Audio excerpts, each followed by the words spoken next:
Mensagem aos Jovens, capítulo 139, Bênção ou Maldição. É inevitável que os jovens façam amizades e fatalmente sentirão a influência delas. Há misteriosos laços que unem as pessoas entre si, de modo que o coração de uma responde ao coração da outra. Um capta as ideias, os sentimentos, o espírito do outro. Essa amizade pode ser uma bênção ou uma maldição. Os jovens podem ajudar e fortalecer uns aos outros, melhorando no comportamento, no temperamento, no conhecimento, ou, se permitem a si mesmos tornar-se negligentes e infiéis, podem exercer uma influência desmoralizadora. A questão da escolha de amizades é algo que os alunos devem aprender a considerar com seriedade. Entre os jovens que frequentam nossas escolas, sempre haverá duas classes: os que procuram agradar a Deus e obedecer aos professores e os que estão cheios de um espírito rebelde. Se os jovens seguem a multidão para fazer o mal, sua influência é colocada ao lado do inimigo, desencaminharão aqueles que não têm nutrido princípios de inabalável fidelidade. Com razão se tem dito: dize-me com quem andas e te direi quem és. O jovem não percebe o quanto seu caráter e reputação são afetados pela escolha de suas amizades. A pessoa busca a companhia daqueles cujos gostos, amizades e práticas são parecidos com os seus.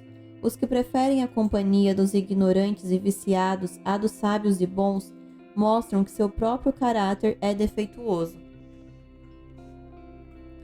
A princípio, seus gostos e hábitos podem ser totalmente diferentes daqueles cuja companhia procuram, mas, à medida que se misturam com essa classe, seus pensamentos e sentimentos mudam, sacrificam os princípios corretos e insensivelmente, mas de maneira inevitável, descem ao nível de suas amizades. Como uma corrente sempre participa das propriedades do solo que atravessa, assim, os princípios e hábitos dos jovens tomam invariavelmente a cor do caráter de suas companhias. A medida da resistência. A resistência do caráter consiste em duas coisas: força de vontade e domínio de si próprio. Muitos jovens confundem paixões fortes e não controladas com firmeza de caráter, mas a verdade é que aquele que é governado por suas paixões é um fraco. A verdadeira grandeza e nobreza do homem é medida por sua capacidade de vencer os próprios sentimentos, e não pela capacidade desses sentimentos para vencê-lo. O homem mais forte é aquele que, embora sensível à ofensa, ainda refreia a paixão e perdoa os inimigos. Deus nos deu capacidade intelectual e moral, mas, em grande medida, cada um é o arquiteto de seu próprio caráter. Cada dia, a estrutura mais se aproxima do final. A palavra de Deus nos adverte a prestar atenção quanto à maneira como construímos, para ver se nosso edifício está fundado na rocha eterna. Aproxima-se o tempo em que nossa obra se revelará tal como é. Agora é o tempo para todos cultivarem as faculdades que Deus lhe deu, para que formem caráter aproveitável aqui e para uma vida mais elevada no futuro. A fé em Cristo como Salvador pessoal dará firmeza e solidez ao caráter. Os que têm genuína fé em Cristo serão sensatos, lembrando-se de que os olhos de Deus estão sobre eles, que o juiz de todos os homens está pesando os valores morais que os seres celestes estão observando para ver que tipo de caráter está sendo desenvolvido. A razão por que os jovens cometem erros tão graves é que não aprendem com a experiência dos que já viveram mais que eles. Os alunos não podem ridicularizar as advertências e instruções de pais e professores. Devem guardar cada lição, compreendendo ao mesmo tempo sua necessidade de ensino mais profundo que qualquer ser humano pode lhes dar.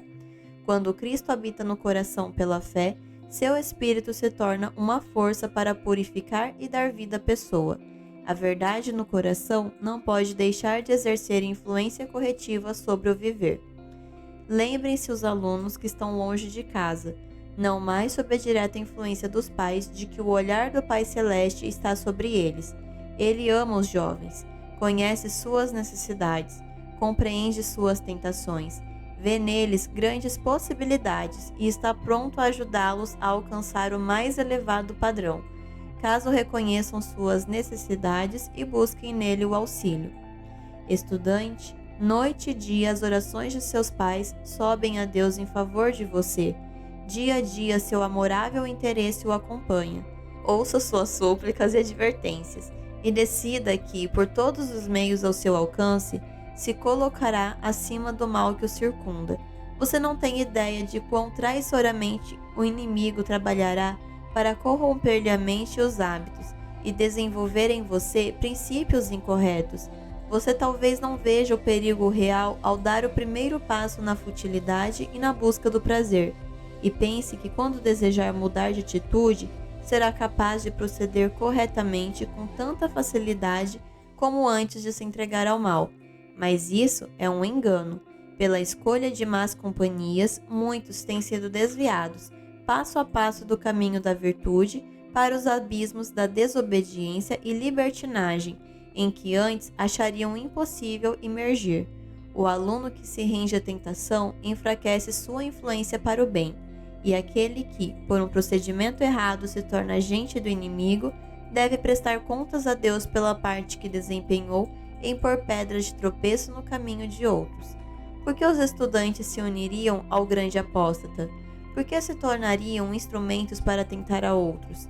Por que, em vez disso, não estudariam para ajudar e animar seus colegas e professores?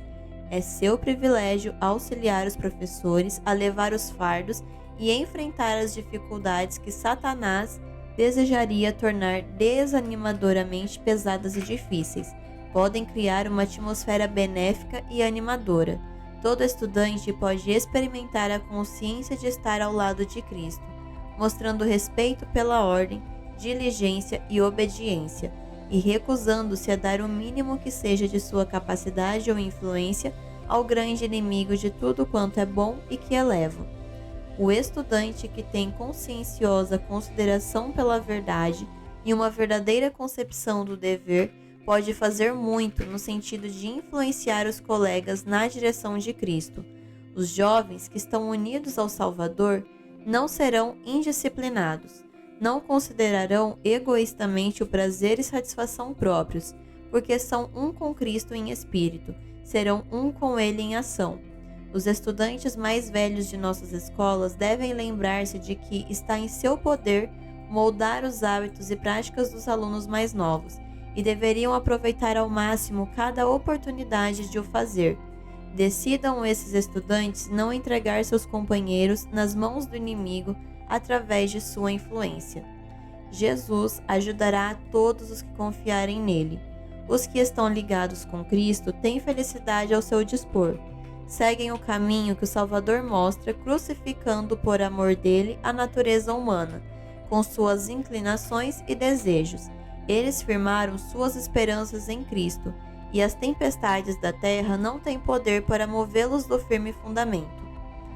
Digno de confiança. Cabe a vocês, moços e moças, decidir se tornarão dignos de confiança e fiéis, prontos e decididos a ficar do lado certo. Não importem as circunstâncias. Desejam formar bons hábitos? Então busquem a companhia dos que têm moral firme e cujo objetivo tende ao bem. As preciosas horas do tempo de graça lhes são concedidas, para que possam remover cada defeito de caráter, e vocês devem procurar fazer isto, não apenas para obter vida futura, mas para que sejam úteis nesta vida. O bom caráter é um capital mais valioso do que o ouro e a prata. Não é afetado por crises nem fracassos, e no dia em que as riquezas terrestres forem destruídas, ele apresentará frutos abundantes. Integridade, firmeza e perseverança são qualidades que todos devem diligentemente cultivar, porque elas revestem seu possuidor de um poder irresistível, um poder que o torna forte para fazer o bem, forte para resistir ao mal, forte para suportar a adversidade. O amor à verdade e um senso da responsabilidade de glorificar a Deus são o mais poderoso dos incentivos para o aperfeiçoamento do intelecto. Com esse estímulo à ação, o estudante não pode ser leviano, estará sempre atento, estudará como se estivesse sob as vistas de Deus, sabendo que todo o céu está empenhado na obra de sua educação. ele se tornará nobre de espírito, generoso, bondoso, cortês, semelhante a Cristo, eficiente, coração e mente trabalharão em harmonia com a vontade de Deus.